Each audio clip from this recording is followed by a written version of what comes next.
Hey there, welcome to LearnMCAs.com. We are in the very first lesson, What is an MCA, or Merchant Cash Advance, Module 1, Unit 1. My name is David Beaker, and I am your instructor. Close, fund, repeat.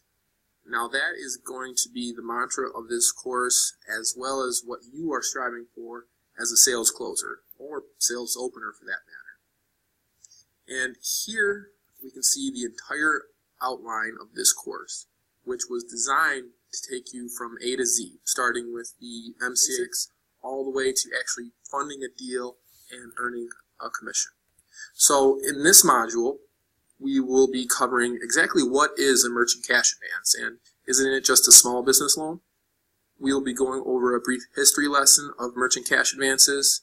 And lastly, who are the players in this game that you'll be working with on a day-to-day? All right, let's get started. Okay, so what is an MCA, or merchant cash advance? A merchant cash advance is a purchase and sale of future receivables, okay? So a funding company, or FC, which is how I will be referring to them throughout this course, purchases a merchant or small business owner's future receivables at a discount.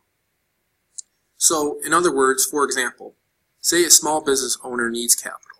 So he enters into a merchant cash advance with a funding company. The funding company will purchase, say, $50,000 of a merchant's future receivables today at a discounted price of $40,000. So the funding company will send $40,000 directly to that merchant for his future receivables. Those future receivables are then remitted or paid back to the funding company over the course of, say, 12 months in a predetermined schedule until the funding company receives $50,000 in total, the $50,000 that they purchased. So, technically, a merchant cash advance is not a loan. Now, there are some differences between loans and cash advances, and most of it is just terminology and verbiage.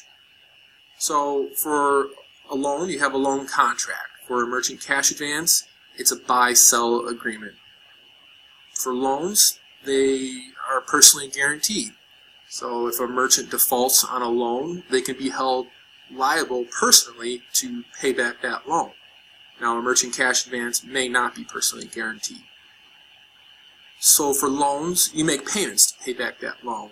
For a cash advance, you don't make payments, you remit or have a remittance. So a little bit different terminology. And the same goes as well for finally term. You know, what's your term length? 12 months, 24 months, 6 months. That's how you say it if it's a loan, but for a cash advance, it's called a turn. It's the same thing. Term and turn can be used interchangeably depending on which type of paperwork you're talking about, loan or cash advance. But for this course, we're going to not so much focus on the difference between a loan and a merchant cash advance. And the reason being, there will be merchants who will not sign off on a certain type of paperwork, be a loan or a cash advance. But for the most part, they're going to be more concerned with how much they're being approved for, what rate you're quoting them, what kind of payment they're going to have to make, and how long the term is. So for this course, we will be focusing on the merchant cash advance industry that offers short-term, revenue-based financing, so merchant cash advances or loans with a daily or weekly ACH payback method, which is basically what kind of separates this type of alternative lending through some other different types, such as lines of credit. So also credit card split processing, which we will be focusing on a little bit later. Okay, so that is what a merchant cash advance is.